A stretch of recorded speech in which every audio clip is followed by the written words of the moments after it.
मोक्षमार्गस्य नेतारं वेत्तारं कर्मभूभृतां ज्ञातारं विश्वतत्त्वानां वन्दे तद्गुणलब्धये।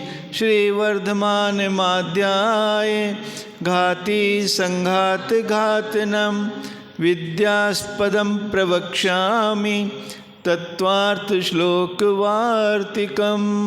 पंच परमेष्ठी भगवान की, देवादिदेव हजार श्री धर्मनाथ भगवान की, परम पूज्य आचार्य श्री उमा स्वामी जी महाराज की, परम पूज्य आचार्य श्री विद्यानंद स्वामी महाराज की, परम पूज्य आचार्य श्री शांति सागर जी महाराज की, परम पूज्य आचार्य श्री सन्मति सागर जी महाराज की, परम पूज्य आचार्य श्री अभिनंदन सागर जी महाराज की, परम पूज्य आचार्य गुरुदेव सुंदर सागर जी महाराज की, गुरुदेव समंत भद्र स्वामी की जय। नमस्ते आचार्य सुय सागर जी महाराज की नमस्ते। नमस्ते नमस्ते नमस्ते।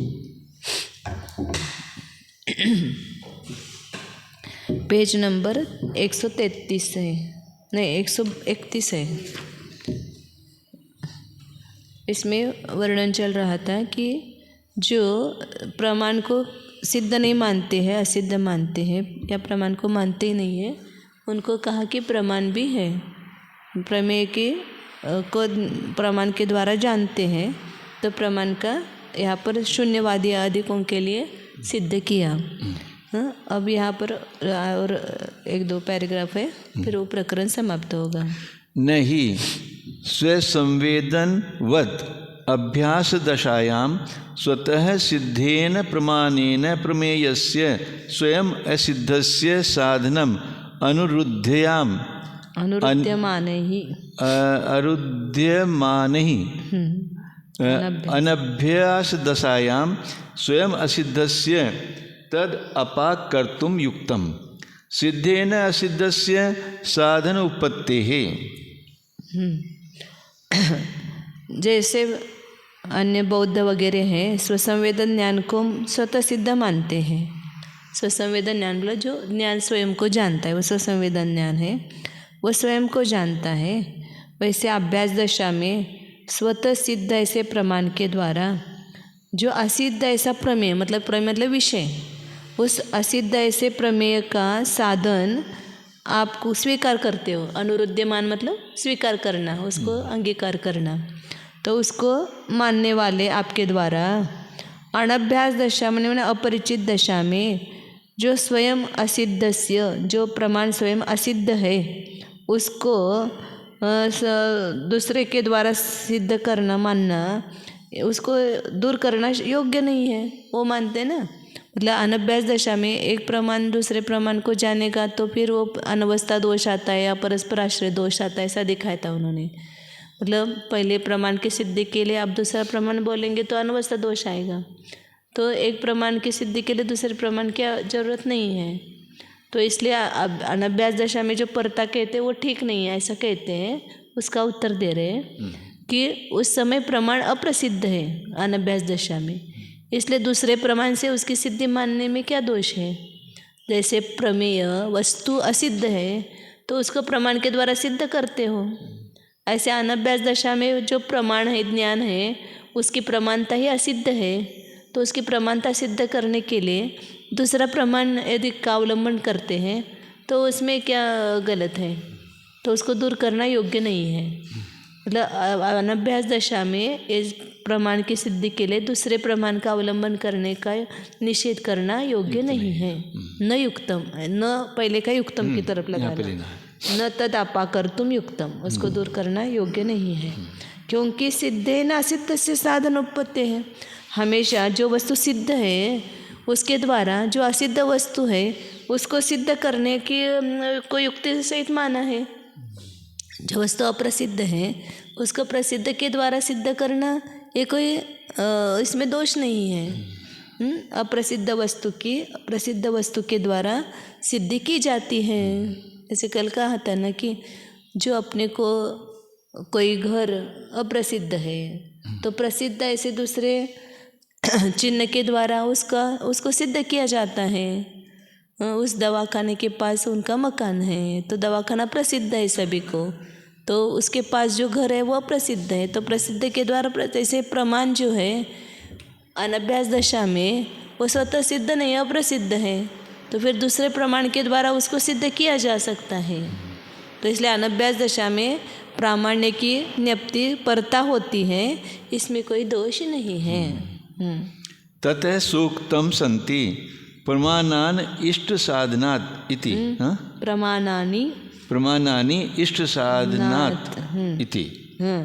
इसलिए ये बात सिद्ध हुई, मतलब ये उन्होंने कहा ना प्रमाणम नास्ति, ऐसा साध्य रखा था, प्रमाण नहीं है। क्यों नहीं है? क्योंकि वो उसका आयोग होने से ऐसा उन्होंने दिया था ना, तो उसको ही सिद्ध किया यहाँ पर। संति प्रमाणानि, ये प्रतिज्ञा वाक्य हो गया। प्रमाण है, क्यों है? इसके लिए साधन हेतु क्या है? इष्ट साधनात्, इष्ट साधन होने से उसका सिद्ध करने वाला इष्ट साधन है, इसलिए प्रमाण भी सिद्ध है, मतलब प्रमाण है। ये बात अच्छी तरह से सिद्ध हो गई। स्वसंवेदन प्रत्यक्ष के समान अभ्यास दशा में स्वतः प्रसिद्ध प्रमाण करके स्वयं असिद्ध हो रहे प्रमेय की सिद्धि को अनुरोध कर कहने वाले वादियों करके अनभ्यास दशा में स्वयं असिद्ध हो रहे प्रमाण की सिद्धि भी प्रसिद्ध प्रमाण करके हो जाती मान लेनी चाहिए। उन वादियों को उसका खंडन करना उचित नहीं है, क्योंकि असिद्ध पदार्थ की सिद्धि पहले से प्रसिद्ध हो चुके तत्व से होती हुई बन जाती है। पंडितों की समीचीन शिक्षा से मूर्ख भी पंडित बन जाते हैं। दानियों के परोपकार से दरिद्र भी सफल मनोरथ हो जाते हैं। इस कारण यह अनुमान बहुत अच्छा कहा था कि प्रमाण यानी पक्ष है साध्य, क्योंकि इष्ट पदार्थों की सिद्धि हो रही है। हेतु यहाँ तक अद्वैतवादी या शून्यवादी के सन्मुख प्रमाण तत्व की सिद्धि का प्रकरण समाप्त हुआ। इष्ट साधनात्मक उधर लगाए, इष्ट पदार्थों की सिद्धि प्रमाण से हो रही है, इसलिए प्रमाण है, ऐसा सिद्ध करें। एवं विचारतो मान, एवं विचारतो मान, स्वरूपे तु व्यवस्थिते, स्वरूपे तु व्यवस्थिते, तत्संख्यान प्रसिद्ध्यर्थम, तत्संख्यान प्रसिद्ध्यर्थम, सूत्रे द्वित्वस्य सूचनात्, सूत्रे द्वित्वस्य सूचनात्, एवं विचारतो मान स्वरूपे तु व्यवस्थिते तत्संख्यान प्रसिद्ध्यर्थम सूत्रे द्वितीयस्य सूचनात्। एवं इस प्रकार विचारतः विचार से मान स्वरूपे तु व्यवस्थिते, मान मतलब प्रमाण, मान प्रमाण दोनों का अर्थ एक ही, प्रउपसर्ग लगाया उसको, तो मान के स्वरूप में स्वरूप व्यवस्थित होने पर, मतलब अभी हमने संपूर्ण विचार के द्वारा प्रमाण का स्वरूप सिद्ध किया है, मतलब प्रमाण है ऐसा सिद्ध किया है, तो उसकी अब स्थिति हो गई, व्यवस्थिति मतलब सिद्धि हो गई प्रमाण के स्वरूप की। अब प्रमाण की जो संख्या है उसके बारे में उसकी प्रसिद्धि करने के लिए सूत्र में द्विवचन का प्रयोग किया है। द्वित्वस्य सूचनात्, कौन सा सूत्र है? तत्प्रमाणे, तत् मतलब वह ज्ञान प्रमाण है, वेद ज्ञान प्रमाण है, तो ज्ञान प्रमाण है, इसकी सिद्धि हो गई। अब द्विवचन से दो है, वे प्रमाण कितने हैं? दो प्रकार के हैं, प्रमाण के दो भेद हैं, यहाँ पर ये सूचित किया है, उसकी संख्या को सिद्ध किया है। इस प्रकार उक्त विचार करने से प्रमाण का स्वरूप व्यवस्थित हो जाने पर तो उस प्रमाण की संख्या की प्रसिद्धि के लिए तत्प्रमाणे इस सूत्र में द्विवचन ओ विभक्ति के द्वारा प्रमाण के दो पने का सूचन किया गया है। दोन प्रमाण कोणते? एक सांगा, दोन प्रमाण कोणते? प्रत्यक्ष आणि परोक्ष, हे दोन प्रमाण आहेत। प्रमाणाचे दोन भेद आहेत, प्रत्यक्ष प्रमाण आणि परोक्ष प्रमाण, म्हणून तिथं प्रमाणे हे शब्द ठेवलेला आहे। आता ते जर सिद्धी करतात पुढं, अब इसके बारे में वो आप करेंगे बाद में।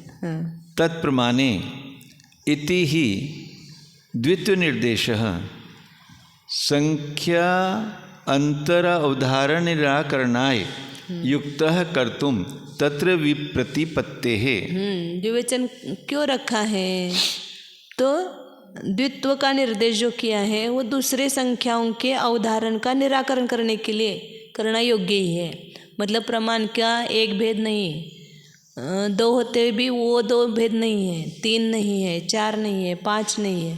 तो ये प्रमाण की जो संख्या है मतलब उसके भेद है, उसका अवधारण मतलब निर्धारण करने के लिए यहाँ पर द्विवचन रखा है। कर्तुम तत्र, क्योंकि वहाँ पर बहुत सारे लोग विवाद करते हैं ना, मतलब कोई एक कहता है, कोई दो कहता है, कोई तीन कहता है, कोई चार कहता है। तो उस विवाद का निराकरण करने के लिए यहाँ पर द्वित्व संख्या का निर्देश किया है। मतलब प्रमाण दो ही है, प्रत्यक्ष और परोक्ष। तत्प्रमाणे इस प्रकार सूत्र में नियम से द्विवचन पने का कथन करना तो अन्य नैयायिक मीमांसक आदि द्वारा मानी गई प्रमाणों की संख्या के नियम को निवारण करने के लिए किया जाना समुचित है, क्योंकि उस प्रमाण की संख्या में अनेक वादियों का विवाद पड़ा हुआ था। प्रमाणमेकमेवेति केचित्तावत् कुदृष्टयः प्रत्यक्षमुख्यमन्यस्मात् दर्थनिर्णीत्य संभवात्। प्रमाणमेकमेवेति केचित्तावत् कुदृष्टयः प्रत्यक्षमुख्यमन्यस्मात् दर्थनिर्णीत्य संभवात्। अब एक से लेकर के चालू करेंगे संख्या का निराकरण। कोई एक ही प्रमाण कहता है, जैसे चार्वाक है ना, केवल एक प्रत्यक्ष प्रमाण ही मानता है। जो आँखों से दिखता है वो प्रत्यक्ष भी कौन सा मानता है? अतीन्द्रिय प्रत्यक्ष नहीं मानता है, इंद्रिय प्रत्यक्ष को ही स्वीकार करता है। तो एक इंद्रिय प्रत्यक्ष ही है, बाकी कोई प्रमाण नहीं है, क्योंकि जो प्रत्यक्ष से अपने को दिख रहा है वही सत्य है। बाकी सब अनुमान से आप कुछ भी सिद्ध करेंगे तो वो सही नहीं है। परलोक है, भगवान है, ईश्वर है, या और भी वेद वगैरह का उसने निराकरण किया है, तो ये प्रत्यक्ष से दिखाई नहीं देता है ना, तो नहीं है वो। तो इसलिए एक प्रत्यक्ष ही प्रमाण है। ऐसे कोई कुदृष्टि मतलब मिथ्या दृष्टि ऐसा मानते हैं एक ही प्रमाण है। और कौन सा है? प्रत्यक्ष मुख्यम, उसमें संपूर्ण ज्ञानों में मुख्य प्रत्यक्ष प्रमाण है। क्यों? क्योंकि अन्यस्मात् अर्थ निर्णय असंभवात्, दूसरे किसी भी अनुमान से, किसी भी प्रमाण से पदार्थ का निर्णय ही संभव नहीं है। पदार्थ का आप निर्णय नहीं कर सकते, प्रत्यक्ष से ही प्रमाण का निर्णय, पदार्थ का निर्णय होता है। इसलिए एक ही प्रमाण है, वो कौन सा? प्रत्यक्ष, एक ही प्रमाण है, ऐसा कोई मिथ्या दृष्टि लोग कहते हैं। उसका निराकरण आगे करेंगे। तीन विवाद करने वालों में कोई चार्वाक मिथ्या दृष्टि तो इस प्रकार कह रहे हैं कि प्रमाण एक ही है, संपूर्ण ज्ञानों में मुख्य प्रत्यक्ष प्रमाण है, क्योंकि अन्य अनुमान आगम आदि से अर्थ का निर्णय होना असंभव है। प्रमाण का सबसे पहले अर्थ का निर्णय करना फल है। अनुमान आदि से विशेष तथा अर्थों का निर्णय नहीं हो पाता है। सामान्य रूप से अग्नि आदि को तो व्याप्ति ज्ञान के समय ही जान लिया जाता है। वाच्य अर्थ के शब्द जन्य आगम ज्ञान से भी अनेक न्यूनता अधिकताएं हो जाती हैं, अतः प्रत्यक्ष ही एक प्रमाण है। प्रत्यक्षम एव मुख्यम स्वार्थ निर्णीत निर्णीतो अन्यान अपेक्षत्वात् अन्यस्य प्रमाणस्य जन्म निमित्तत्वात्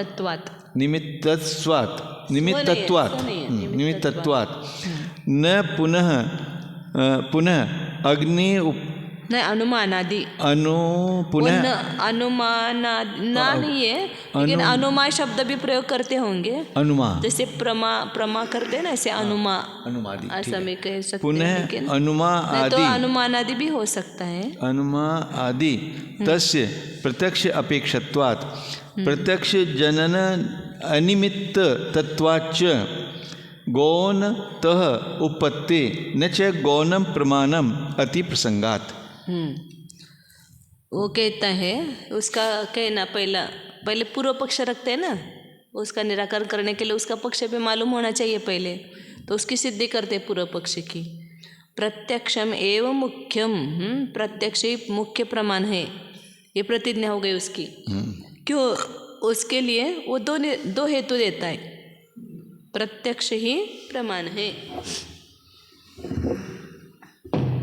उसका खंडन करेंगे ना तो वो दो हेतु अपने को मानना चाहिए।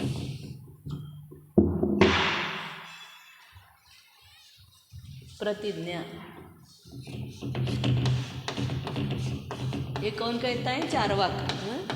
लक्षात ठेवायचं पाहिजे, प्रत्यक्ष प्रमाण है। इसके लिए हेतु दो देगा। मुख्य प्रमाण है, प्रत्यक्ष ही मुख्य प्रमाण है। इसके लिए हेतु दिया। एक पहला हेतु क्या दिया कि स्व अर्थ निर्णयतो अन्य अनपेक्षत्वात्, वह प्रत्यक्ष प्रमाण स्वयं का और पदार्थ का निर्णय करने के लिए दूसरे किसी की अपेक्षा नहीं रखता है। अपन कहते हैं ना प्रतीत्यंतर व्यवधानात्, जैसे दूसरे प्रतीति का व्यवधान नहीं है प्रत्यक्ष के लिए, इसलिए वही मुख्य प्रमाण है। और दूसरा अन्य से प्रमाण से जन्म निमित्तत्वात्, अन्य प्रमाण के जन्म का वो निमित्त है, अन्य प्रमाणों की उत्पत्ति इससे हुई है, इसलिए यही मुख्य प्रमाण है। प्रत्यक्ष से ही अन्य प्रमाणों की उत्पत्ति हुई है। तो स्व और अर्थ का निर्णय करने में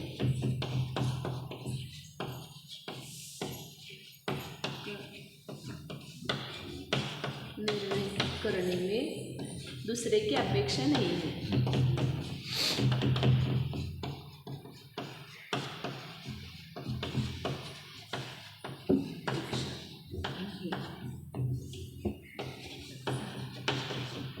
क्योंकि करे देते, क्योंकि। और दूसरा क्या कहा? अन्य प्रमाण की इससे उत्पत्ति होती है।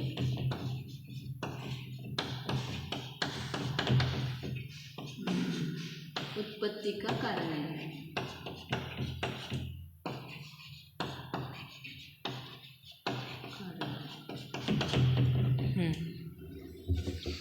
तो ये दो हेतुओं दे दिया। क्योंकि प्रत्यक्ष के लिए दूसरे किसी की अपेक्षा नहीं है, और उस अन्य प्रमाण ये नहीं हो तो अन्य प्रमाण स्मृति कैसे होगी? प्रत्यक्ष होगा तो स्मृति होगी ना। अनुमान, तर्क, ये सब प्रत्यक्ष से उत्पन्न होते हैं, इसलिए प्रत्यक्ष ही मुख्य प्रमाण है। न पुनः अनुमान आदि प्रत्यक्ष मुख्य प्रमाण नहीं है। क्यों नहीं है? इससे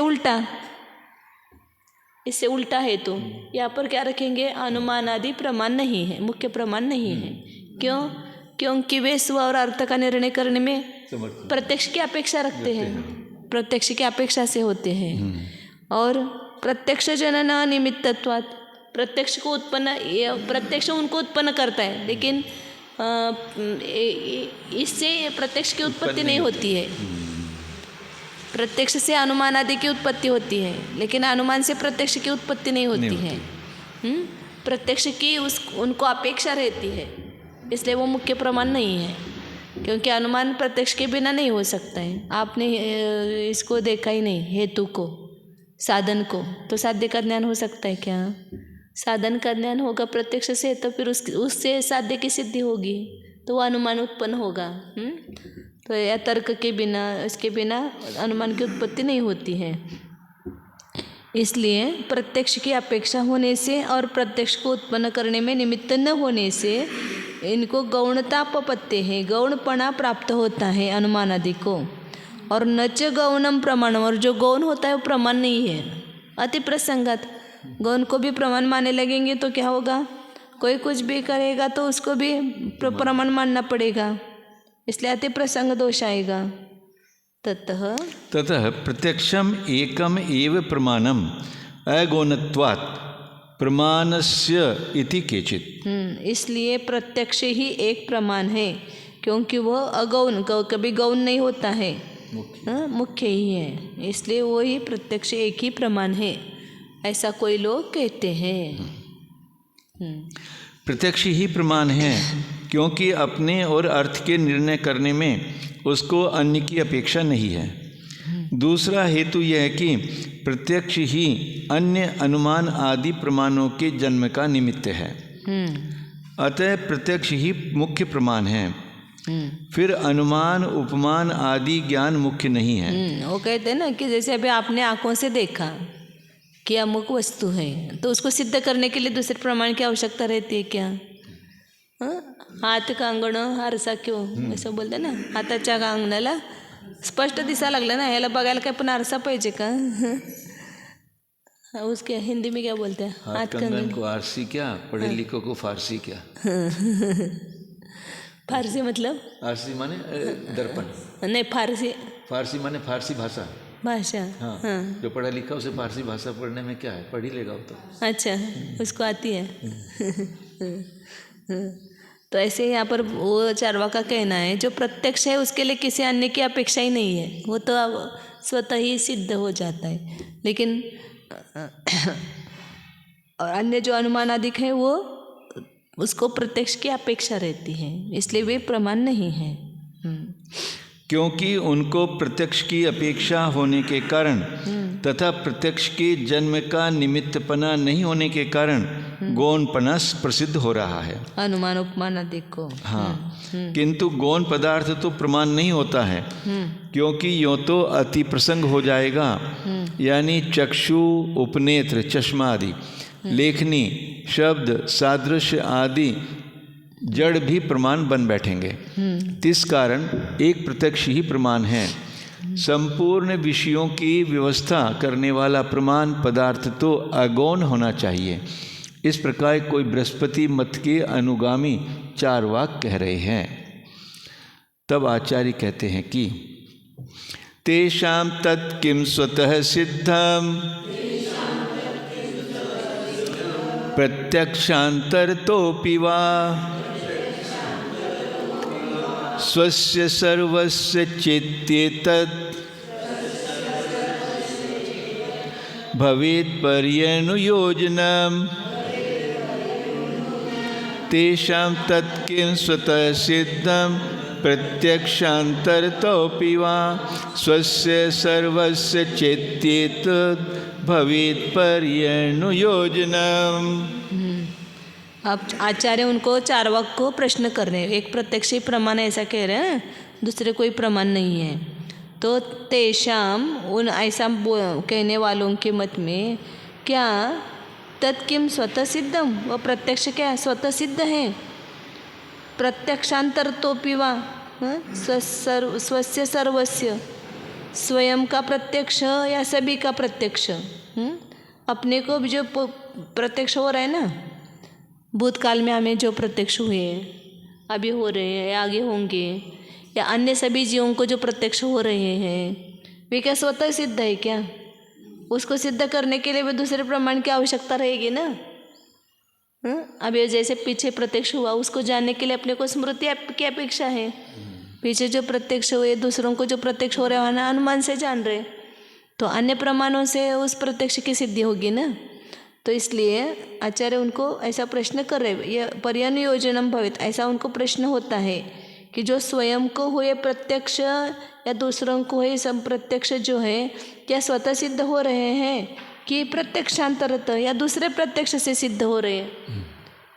अपने हुए सब प्रत्यक्ष या दूसरों को हुए सब प्रत्यक्ष क्या प्रत्यक्ष से ही सिद्ध हो, स्वतः से सिद्ध हो रहे हैं कि दूसरे प्रत्यक्ष से सिद्ध हो रहे हैं? ऐसा उनको प्रश्न किया है, दो प्रश्न किए हैं। उन चारवाकों के यहाँ स्वयं अपने पूर्व अपार काल भावी अनेक प्रत्यक्ष और अन्य संपूर्ण प्राणियों के प्रत्यक्ष प्रमाण क्या स्वतः ही सिद्ध हो रहे हैं, अथवा क्या अन्य प्रत्यक्षों से भी वे सिद्ध किए जाते हैं? बताओ। इस प्रकार यह कटाक्ष सहित प्रश्न करना उनके ऊपर लागू हो होएगा। उनके ही इसमें उनके द्वारा मान्यता से निराकरण करते हैं उनका। स्वस्य अध्यक्षम सर्वस्य वा स्वतः वा सिद्ध्येत प्रत्यक्षांतरत प्रत्यक्षांतराद वा इति पर्यनुयोग अवश्यम भावी। इस श्लोक का ही वाक्य अर्थ किया है कि स्वयं का प्रत्यक्ष मतलब अपने हुआ जो प्रत्यक्ष जो तीनों कालों में हुआ या सभी जीवों को जो प्रत्यक्ष हो रहा है वो स्वतः से सिद्ध होगा कि दूसरे प्रत्यक्षों से सिद्ध होगा, ऐसा उनको प्रश्न अवश्यंभावी होता है। आप प्रत्यक्ष स्वतः सिद्ध कहते हो ना, वो स्वतः सिद्ध प्रत्यक्ष स्वयं का स्वतः सिद्ध है कि दूसरे सभी का प्रत्यक्ष स्वयं सिद्ध है, क्या दूसरे प्रत्यक्षों से सिद्ध होता है? ऐसा प्रश्न किया, उसका उत्तर देंगे अब आगे। प्रत्यक्ष ही एक प्रमाण मानने वाले चार वाकों के ऊपर इस प्रकार का प्रश्न अवश्य होवेगा कि अपना प्रत्यक्ष अथवा संपूर्ण प्राणियों के प्रत्यक्ष क्या स्वतः ही सिद्ध हो जाएंगे अथवा अन्य प्रत्यक्ष प्रमाणों से साधे जाएंगे। भावार्थ, अपनी निज आत्मा में हुए भूत भविष्यत काल के प्रत्यक्ष भी तो प्रमाण हैं। तुम्हारे पास उनके प्रत्यक्ष करने का क्या उपाय है? और स्वयं उस वर्तमान काल के प्रत्यक्ष को कैसे जाना जाएगा? तथा अन्य प्राणियों के भूत भविष्यत वर्तमान काल के असंख्य प्रत्यक्षों को भी प्रमाणपन स्वरूप से जानने के लिए तुम्हारे पास इस समय क्या साधन है? बताओ। स्वस्यैव चेत् स्वतः सिद्धं स्वस्यैव चेत् स्वतः सिद्धं नष्टं गुरुवादि कीर्तनं नष्टं दुर्वादि कीर्तनं तदध्यक्ष प्रमाणत्व सिद्ध भावात् कथंचन प्रत्यक्षांतरतो वास्य सिद्धो स्यादनवस्थिति क्वचित् सतोऽन्यतो वेति स्याद्वादाश्रणं परम् स्वस्यैव चेत् स्वतः सिद्धं नष्टं गुरुवादि कीर्तनं तदध्यक्ष प्रमाणत्व सिद्धद्भावात् कथंचन प्रत्यक्षांतरतो वास्य सिद्धो स्यादनवस्थिति क्वचित् स्वतोऽन्यतो वेति स्याद्वादाश्रयणं परम्।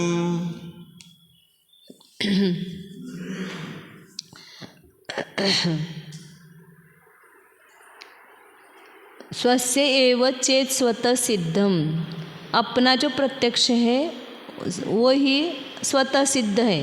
दूसरे का प्रत्यक्ष स्वतः सिद्ध नहीं, अपना जो है वही अपने को स्वतः सिद्ध है, ऐसा कहोगे तो फिर गुरुवादि कीर्तनम नष्टम, फिर गुरु आदि का कीर्तन करना नष्ट हुआ, क्योंकि उनका प्रत्यक्ष आपको नहीं हो रहा है, गुरु का प्रत्यक्ष आपको नहीं हो रहा है, तो गुरु के गुण भी आप नहीं जान पाएंगे, तो उसकी भक्ति कैसे करेंगे?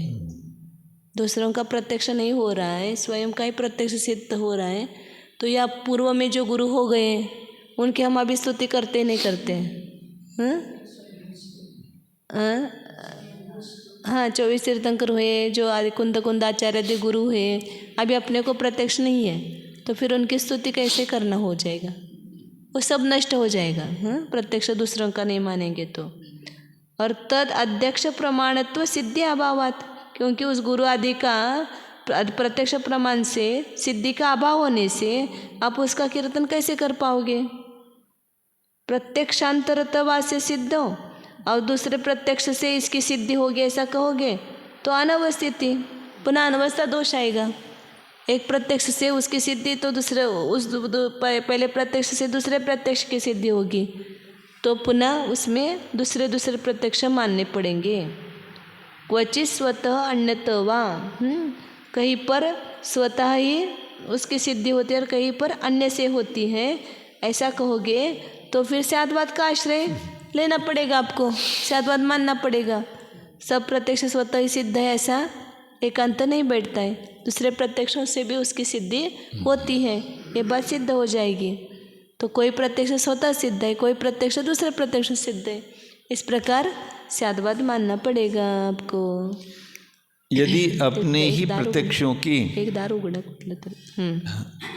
यदि अपने ही प्रत्यक्षों की अपने आप से सिद्धि होना इष्ट करोगे तो गुरु, पिता, सम्राट, परोपकारी आदि का गुण गायन करना नष्ट हुआ जाता है। क्योंकि उन गुरु आदि के प्रत्यक्षों का प्रमाणपन की कैसे भी सिद्धि नहीं हो पाती है। अर्थात गुरु की पूज्यता के कारण उनके प्रत्यक्ष प्रमाणों को तुम अपने प्रत्यक्ष प्रमाणों से कैसे भी नहीं जान सकते हो, अथवा बहुत वर्ष प्रथम हो चुके गुरुओं का या उनके प्रत्यक्ष ज्ञानों का तुमको प्रत्यक्ष तो हो नहीं सकता है। फिर स्तुति किसकी की जाए? गुरु आदि के इस प्रत्यक्ष की यदि आप अन्य प्रत्यक्षों से सिद्धि होना मानोगे तो उन प्रत्यक्षों की सिद्धि भी अन्य प्रत्यक्षों से होगी और उनकी भी अन्यों से होगी। इस प्रकार अनवस्था दोष होगा।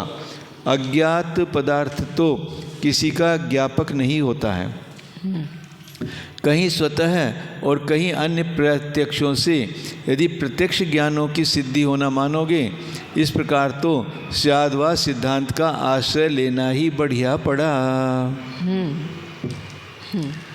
सर्वस्यापि सतोऽध्यक्ष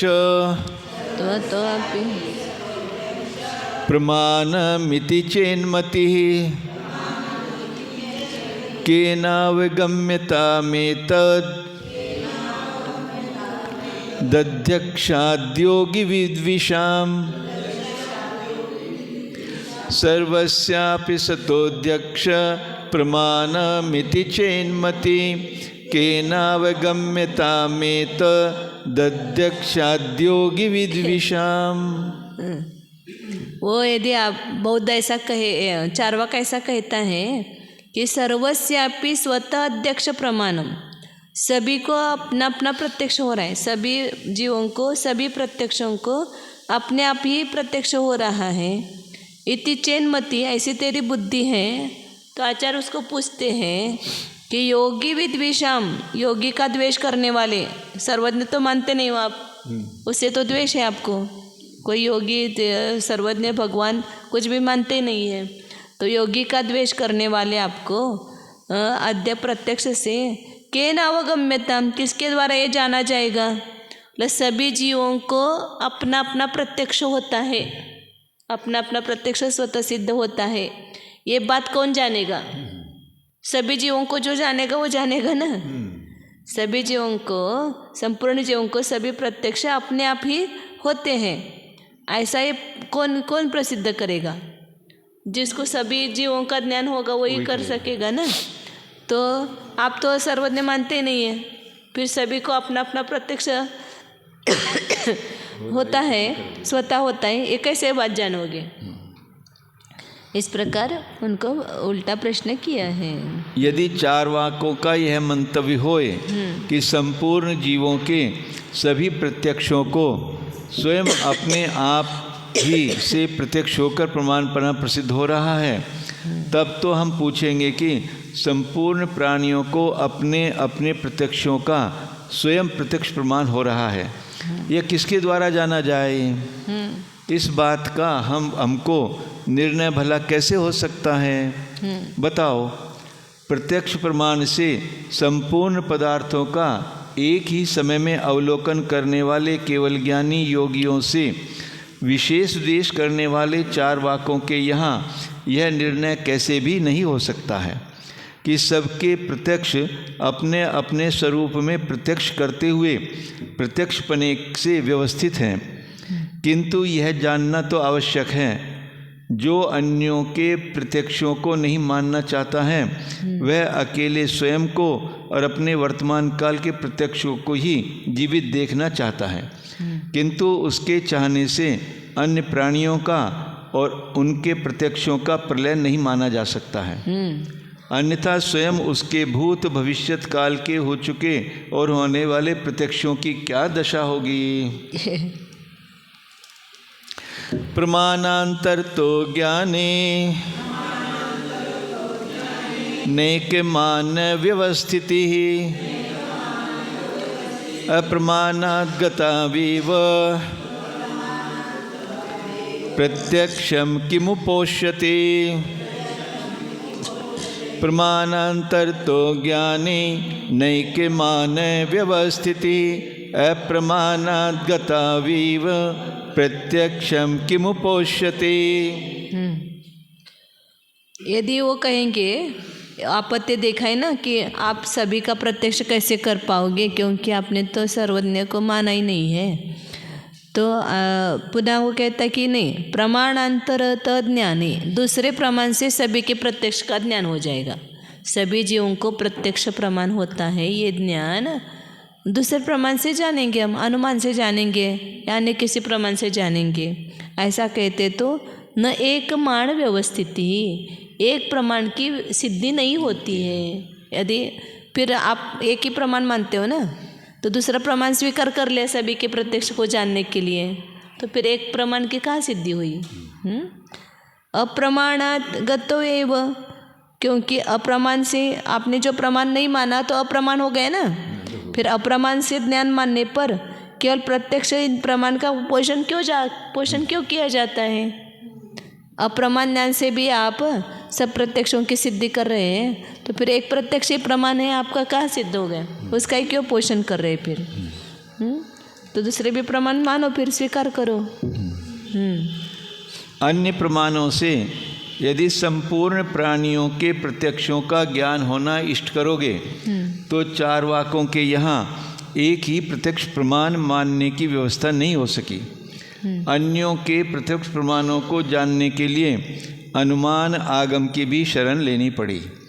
यदि अप्रमाण ज्ञान से ही उन प्राणियों के प्रत्यक्षों का जान लेना मानोगे तो फिर एक प्रत्यक्ष को भी प्रमाणपना क्यों पुष्ट किया जा रहा है? जहाँ पंडिताभास ही कार्यकारी हो रहे हैं, वहाँ घोर तपस्या कर विद्वत्ता को प्राप्त कर चुके ठोस पंडितों की क्या आवश्यकता है?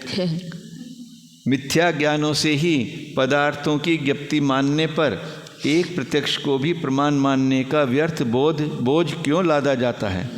अप्रमाण से सिद्धि हो रहे तो प्रत्यक्ष प्रमाण भी क्यों मान रहे हैं? मिथ्या ज्ञानों से सिद्धि हो रही है तो ऐसे कह रहे। गोंगचियों के भूषण में मोती मिलना असंगत है। गोगच्चियों म्हणजे ते खोटे मोती वगैरे असतात ना असे, उसमें मोती मिलाना व्यर्थ ही है ना, आर्टिफिशियल। हाँ। गोगच्ची कुछ बोलते होंगे आपके उधर भाषा में, मतलब गोंगच्ची गायों को चराने वाले। हाँ, गोंगच्ची नहीं, गोंगच्चियों के भूषण में। हाँ, गोंगच्चियों पहनती है ना, हाँ, ग्वालनी वगैरह, हाँ, तो उसमें मोती कहाँ मिलेगा गायों को चराने वालों के? हाँ, ऐसे बड़े बड़े कुछ ये वगैरह होते होंगे। हाँ, उनके इसमें हार में हाँ, वो मोती नहीं रहते, वो शंख शामला वगैरह ऐसे रहते हैं ना, तो उसमें मोती मिलाना असंगत है। हाँ। सर्वस्य प्रत्यक्षम स्वतः एव प्रमाणम इति प्रमाणमंतरेण अधिगच्छन् प्रमेयमपि तथा अधिगच्छतु विशेष भावात्। सर्वस्य प्रत्यक्षम स्वतः एव प्रमाणम, सभी प्राणियों का जो प्रत्यक्ष है स्वयं से ही प्रमाण है। इति प्रमाणम अंतरेण अधिगच्छन्, इस प्रकार बिना प्रमाण के ही जानने वाला। प्रमेयमपि तथा अधिगच्छतु, बिना प्रमाण के प्रत्यक्ष का ज्ञान हो रहा है ना, तो ये जो प्रमेय है, पदार्थ है, उसको भी बिना प्रमाण के ही जाने। जैसे प्रत्यक्ष स्वयं सिद्ध हो रहा है, ऐसे पदार्थ जो है प्रमेय है वे भी स्वतः सिद्ध हो जाएं। तथा अधिगच्छतु, विशेष अभाव, उस दोनों में कोई भी अंतर नहीं है। जो अप्रसिद्ध प्रमाण है वो भी स्वतः सिद्ध हो रहा है, तो अप्रसिद्ध पदार्थ भी स्वतः सिद्ध हो जाए, उनको भी जानने के लिए प्रत्यक्ष की क्या आवश्यकता है, ऐसा उनको आचार्य कह रहे। ततः तैहि प्रत्यक्षम किम उपोष्यते इति चिंत्यम, इसलिए उनके द्वारा प्रत्यक्ष का क्यों इच्छा की जाती है, या प्रमेय की सिद्धि के लिए प्रत्यक्ष प्रमाण की क्यों पुष्टि करते हैं? यदि सब प्रमाण, बिना प्रमाण के भी प्रमाण की सिद्धि हो रही है, तो प्रमेय की भी सिद्धि बिना प्रमाण के हो जाए।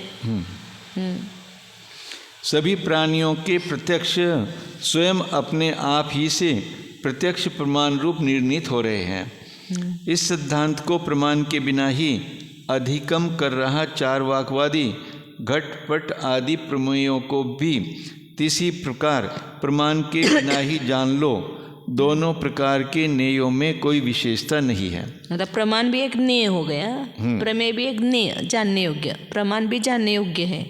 प्रमाण केवल प्रमाण ही नहीं है, वो भी ज्ञेय है स्वयं, और बाकी पदार्थ भी ज्ञेय है, जानने योग्य है, ज्ञेय है। तो दोनों ज्ञेयों में कोई अंतर नहीं ना, वो भी ज्ञेय और ये भी ज्ञेय है। तो ये स्वतः सिद्ध है, इसको प्रमाण की जरूरत नहीं, तो इसको क्यों प्रमाण की जरूरत है?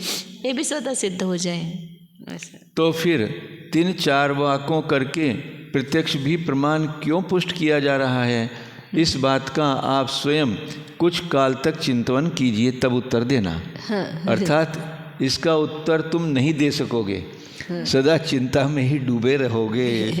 कुछ उत्तर ही नहीं है ना आपके पास में ऐसा।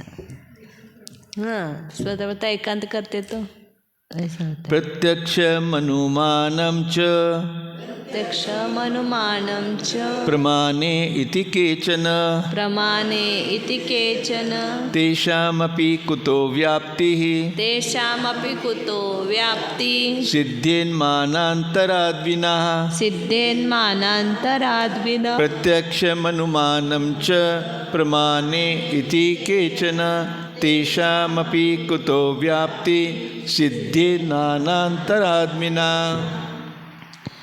अब दूसरा मतलब कोई अन्य मतवादी कह रहे हैं, एक प्रमाणवादी कौन है? चार्वाक, उसका खंडन किया। एक प्रमाण मानने से उस प्रत्यक्ष भी सिद्धि नहीं हो पाएगी। अब दो मानते हैं कोई जीव, वो है बौद्ध और वैशेषिक। दो वैशेषिक को भी लिया है यहाँ पर। बौद्ध और वैशेषिक दो ही प्रमाण मानते हैं। कौन से दो प्रमाण मानते हैं? प्रत्यक्ष और अनुमान। संख्या तो बराबर हो गई, लेकिन संख्या जो मानी है, वो जो भेद माने हैं वो गलत है। उसमें सभी प्रमाणों का अंतर्भाव नहीं होता है। तो इसलिए प्रत्यक्ष और अनुमान ऐसा दो मानना ये भी सिद्ध नहीं होता है। ऐसा कोई कहते हैं तो तेषाम अपि, उनको भी ये प्रश्न होता है कि मानांतरात विना व्याप्ति ही कुतः सिद्धेत। प्रत्यक्ष और अनुमान दो ही प्रमाण आप मान रहे हैं, तो दूसरे प्रमाण को नहीं मान रहे, तो दूसरे प्रमाणों के बिना व्याप्ति की सिद्धि किससे होगी? क्योंकि व्याप्ति मतलब जो त्रिकालवर्ती होती है, और साध्य और साधन में जो अविनाभाव संबंध होता है उसको व्याप्ति कहते हैं। एक साध्य होता है और एक साधन होता है। जिसके द्वारा अपन सिद्ध करते हो क्या है? साधन। और जो सिद्ध करते हो क्या है? साध्य। तो साध्य और साधन में अविनाभाव का ज्ञान होना, उसको क्या कहते हैं? व्याप्ति कहते हैं। और व्याप्ति को विषय करने वाला एक स्वतंत्र तर्क नाम का प्रमाण माना है, लेकिन उसको वो स्वीकार नहीं कर रहे हैं। तो आज प्रत्यक्ष भी व्याप्ति को विषय नहीं कर सकता और अनुमान भी नहीं विषय कर सकता है। व्याप्ति को कौन विषय करेगा? व्याप्ति मतलब कैसे होती है कि जैसे अग्नि है और धुआं है। ये प्रसिद्ध उदाहरण है कि जहाँ जहाँ अग्नि धुआं होती है वहाँ वहाँ अग्नि नियम से होती है। तो अग्नि क्या है? साध्य है, और धुआं क्या है? साधन है अग्नि को सिद्ध करने का। तो जहाँ जहाँ धुआं है वहाँ वहाँ अग्नि है। ये व्याप्ति हो गई। तो इस व्याप्ति का ज्ञान कैसे होगा? तर्क ज्ञान से। या जहाँ जहाँ ज्ञान है वहाँ वहाँ आत्मा है। इस शरीर में आत्मा है, कैसे जाना आपने? तो ज्ञान होने से। जान रहा है तो समझना कि आत्मा है। तो ज्ञान और आत्मा में क्या हो गया? अविनाभाव संबंध। तो उसको उसमें व्याप्ति है, तो उसको क्या कहते हैं? व्याप्ति को विषय करने वाला तर्क होता है। आप तर्क को मानते नहीं है तो फिर किससे उस व्याप्ति की सिद्धि होगी? दूसरे प्रमाण के बिना व्याप्ति की सिद्धि किससे होगी? कोई कह रहे हैं कि सूत्र में प्रमाणे यह द्विवचन ठीक है। प्रत्यक्ष और अनुमान ये दो प्रमाण हैं। चार वाक्यों के ऊपर आए हुए दोषों का अनुमान प्रमाण मान लेने से निवारण हो जाता है। अब आचार्य कहते हैं कि उन बौद्ध या वैशेषिकों के यहाँ भी अन्य तर्क प्रमाण को माने बिना साध्य और साधन की व्याप्ति कैसे सिद्ध होगी? भावार्थ, अनुमान में व्याप्ति की आवश्यकता है। उसको जानने के लिए तर्क ज्ञान मानना आवश्यक होगा। मिथ्या ज्ञान स्वरूप तर्क से समीचीन अनुमान नहीं उपज सकता है। यह अपि आह प्रत्यक्षम मुख्यम प्रमाणम स्वार्थ निर्णीतो अन्य अनपेक्षात्वात् इति तस्य अनुमानम मुख्यम अस्तु ततः एव।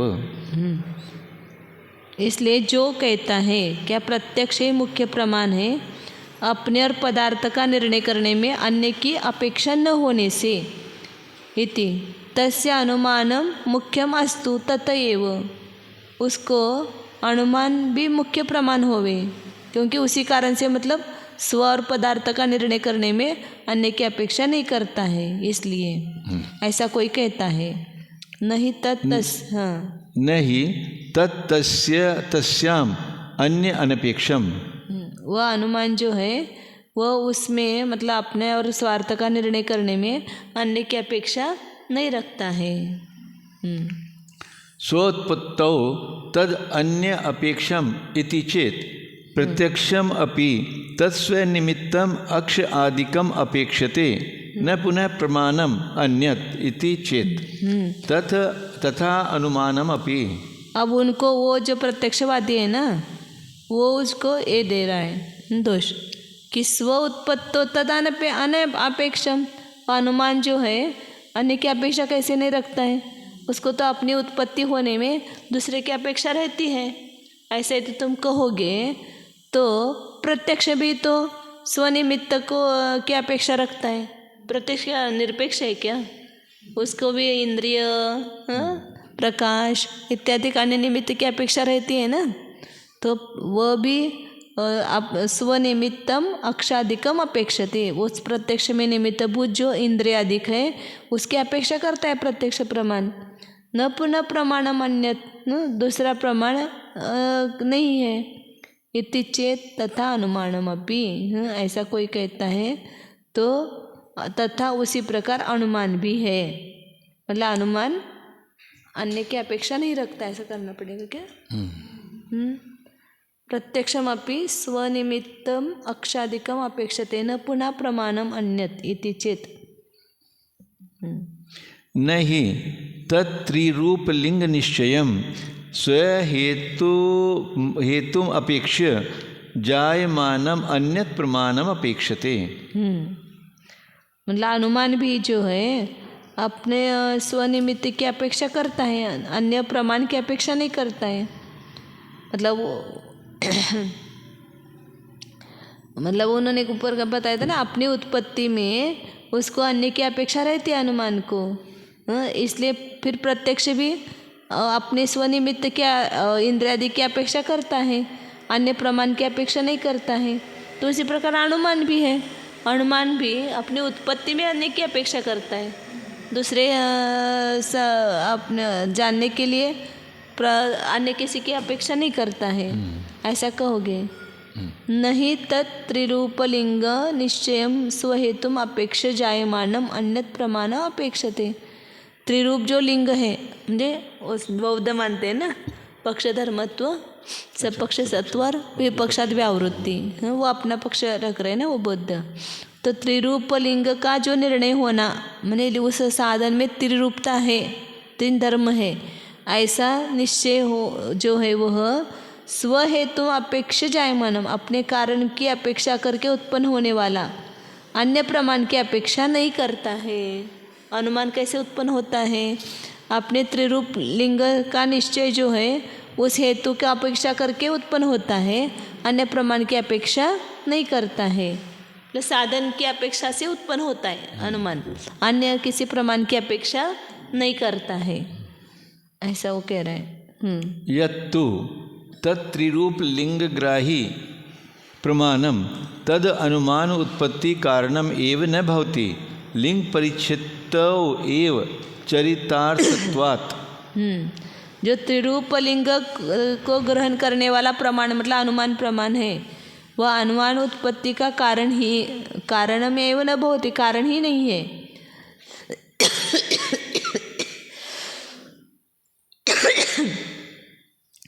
क्योंकि वह लिंग को जानने में चरितार्थ होता है, मतलब जो साधन का ज्ञान है वो साधन को ही जानने में चरितार्थ है, उससे अनुमान की उत्पत्ति नहीं होती है।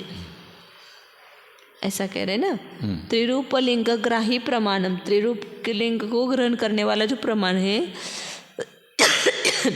वह अनुमान की उत्पत्ति का कारण ही नहीं है। क्यों नहीं है? क्योंकि जो त्रिलिंग का ज्ञान हुआ वो त्रिलिंग को जानने में कारण है। मतलब उस साधन को ज्ञान साधन को ही जानने में कारण है, अनुमान की उत्पत्ति में कारण नहीं है, ऐसा वो कह रहे हैं। दो है ना, एक साधन के ज्ञान होने से साध्य का ज्ञान होता है तो अनुमान की उत्पत्ति होती है।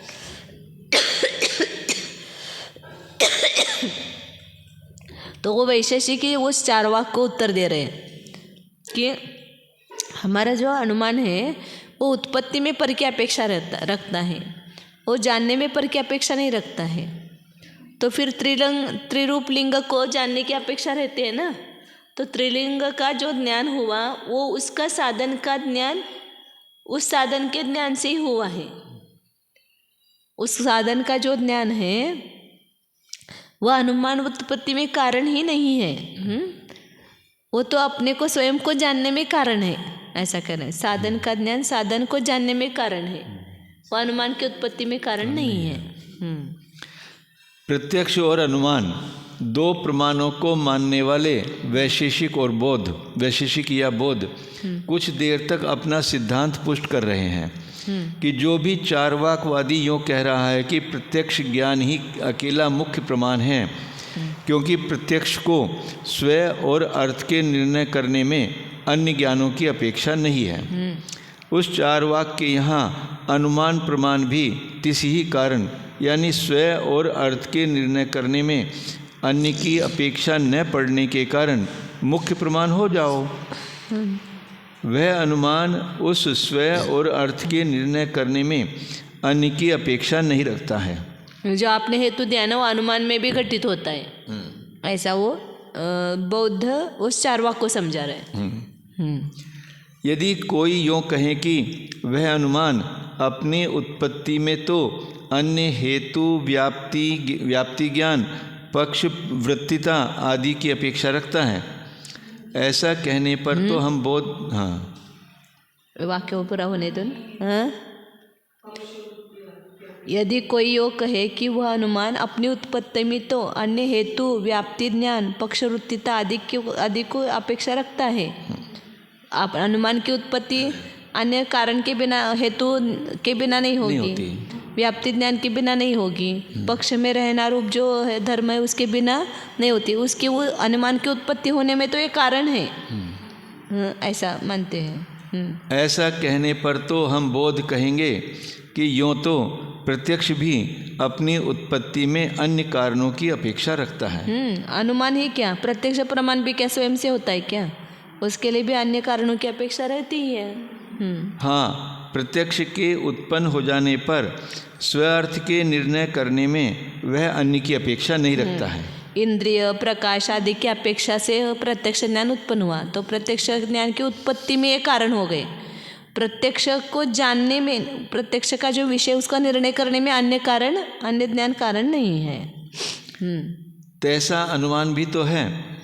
इस पर चारवाक यदि यूँ कहें कि वह प्रत्यक्ष अपने निमित्त कारण इंद्रिय आलोक आदि की अपेक्षा रखता है, किंतु फिर दूसरे प्रमाणों की अपेक्षा नहीं रखता है। इस प्रकार कहने पर तो हम वैशेषिक कहेंगे कि यो सभी कार्य अपनी उत्पत्ति में कारणों की अपेक्षा रखते हैं। इस प्रकार अनुमान भी अपने उत्पादक निमित्तों की अपेक्षा रखता है। स्व विषय की ज्ञप्ति कराने में अन्य प्रमाणों को नहीं चाहता है। अनुमान का जो विषय है उसको जानने में वो अन्य कारणों की अपेक्षा नहीं करता है। उसकी उत्पत्ति में अन्य कारण है, ये सब साधन का ज्ञान है, व्याप्ति का ज्ञान है। वह अनुमान सत्व पक्ष सत्व सपक्ष सत्व विपक्ष व्यावृत्ति रूप अथवा कार्य स्वभाव अनुपलब्धि स्वरूप या पूर्ववत शेषवत सामान्य तो दृष्ट रूप तीन रूप वाले लिंग के निश्चय करने रूप अपने हेतु की अपेक्षा करके उत्पन्न हो रहा संता किसी अन्य प्रमाण की अपेक्षा नहीं करता है। अनुमान में तीन हेतु मानते हैं ना, हेतु में तीन धर्म मानते हैं। हेतु अपने पक्ष में रहता है, जैसे पर्वत अग्नि वाला है, क्योंकि धूम वाला होने से। तो धूम वाला हेतु पर्वत पर है कि नहीं है? धूम पर्वत पर है कि नहीं है? है। धूम रसोई घर में है, तो सपक्ष सत्व कहते हैं उसको। समान धर्म जिसमें पाया जाता है उसको कहते हैं सपक्ष। तो सपक्ष में रहता है। और तालाब में रहता है क्या धुआं? तो विपक्ष में नहीं रहता है, तो उसको बोलते हैं विपक्षाद व्यावृत्ति। समान पक्ष वाले स्थान में रहना और जो विरोधी पक्ष वाले हैं, मतलब अग्नि सहित जो प्रदेश है उसमें रहता है धुआं, और जो अग्नि रहित प्रदेश है उसमें धुआं नहीं रहता है, तो विपक्ष से व्यावृत्ति कहते हैं उसको। तो इस प्रकार पक्ष धर्मत्व, सपक्ष सत्व और विपक्षाद व्यावृत्ति, ऐसे 3 धर्म किसके हो गए? हेतु के। हेतु के 3 धर्म मानते हैं। और कार्य, स्वभाव और अनुपलब्धि, ये हेतु के 3 भेद हैं। कार्य हेतु, स्वभाव हेतु, अनुपलब्धि रूप हेतु, ये 3 बौद्धों ने माने हैं। या उसको 3 रूप मानते हैं, पूर्ववत, शेषवत और सामान्यतः दृष्ट रूप। इसका भी वो अन्वय व्यतिरेक या ऐसा ही कुछ अर्थ होता है।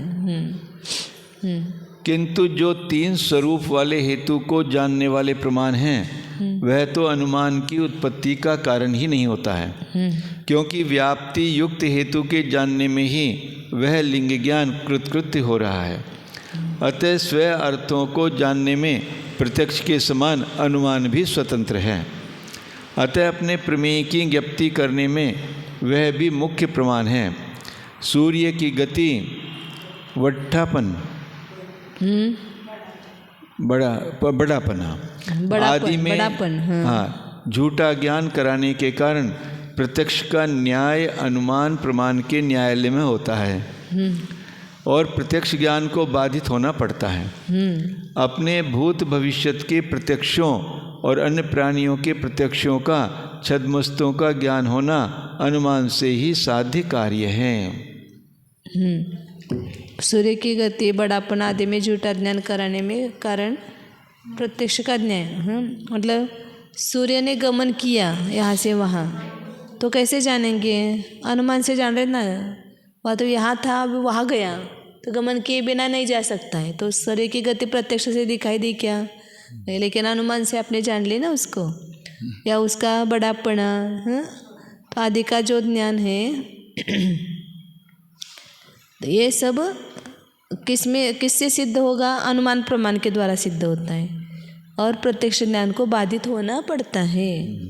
अपने भूत भविष्यत के प्रत्यक्षों, पूर्व में जो हमें प्रत्यक्ष हुए प्रत्यक्ष ज्ञान या आगे होंगे, या अन्य प्राणियों को प्रत्यक्षों को जानना, छद्मस्तों को ज्ञान होना अनुमान से ही साध्य कार्य है। अनुमान प्रमाण मानेंगे तो ही सिद्ध होगा। ये ऐसा ही है, वैशेषिक ही कह रहे हैं। किसको? चार्वाक को।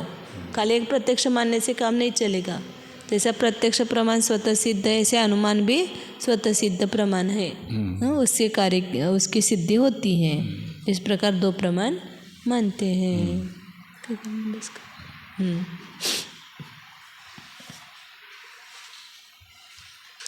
ओम। जानिए, यह मैं शुद्ध चैतन्यमय जीव ही हूँ, ज्ञान दर्शन लक्षण वाला हूँ।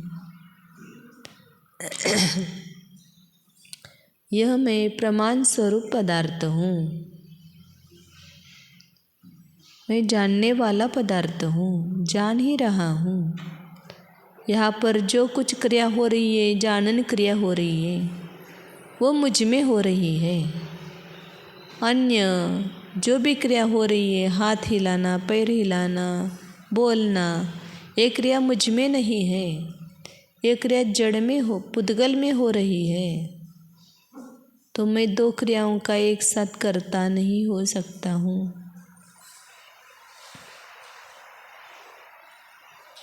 विज्ञान घन स्वरूप शुद्ध चैतन्य स्वरूप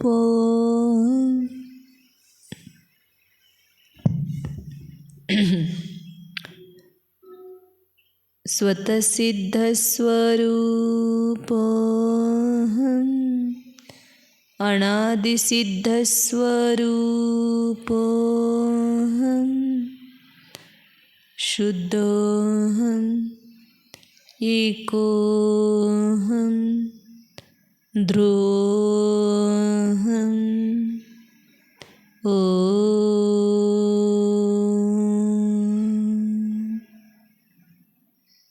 विसर्जन। नमो अरिहन्ताणं नमो सिद्धार्णं नमो आयर्याणं नमो वज्रायाणं नमो लोये सवसाहोनं। त्यांना पुस्तक दे पाठीमधून. त्यांना आहे सगळ्यांना पाठीमाग दे. पाठीमाग असते मंगलाचरण सगळे गाथा एका ठिकाणी आहेत ना. 7 गाथेचं मंगलाचरण आहे. बोल. जे जाया जानज्ञये कम कलंकिडहेवी निच निरंजन नानमय ते परमपनवीवी ते वंदौ सिर सिद्ध गण हो सही जीवी अनंत शिवमय निर्वमनानमय परम समाहि भजंत ते हौ वंदौ सिद्ध गण अच्छहि जीवी हवंत परम समाहि महज्ञयै कम्मे धनै हुनंत ते पुण्यवंदौ सिद्ध गण जे निवाणि वसन्ति नाण्यमति ओयनि गरुयावी भवसायरि न पडन्ति ते पुण्यवंदौ सिद्ध गण जे अप्पाणि वसन्ति लोयालो विषयलु विहु अच्छै विमलु नियंतु वलिदं शरणाण माया केवल सुख सहाव जिनवर वंदौ भक्तियै जे पयासिय भाव ते परम पुण्यंति मुनि परम समाहि धरीवी परमानंद है कारिणीन तिन्निविते विना। पंच परमेष्ठी भगवान देवादिदेव 1000 श्री धर्मनाथ भगवान की परम पूज्य देव योगींद्र देव भगवान की जय। नमस्ते। जय बोला परम पूज्य आचार्य सूर्य सागर जी महाराज की जय।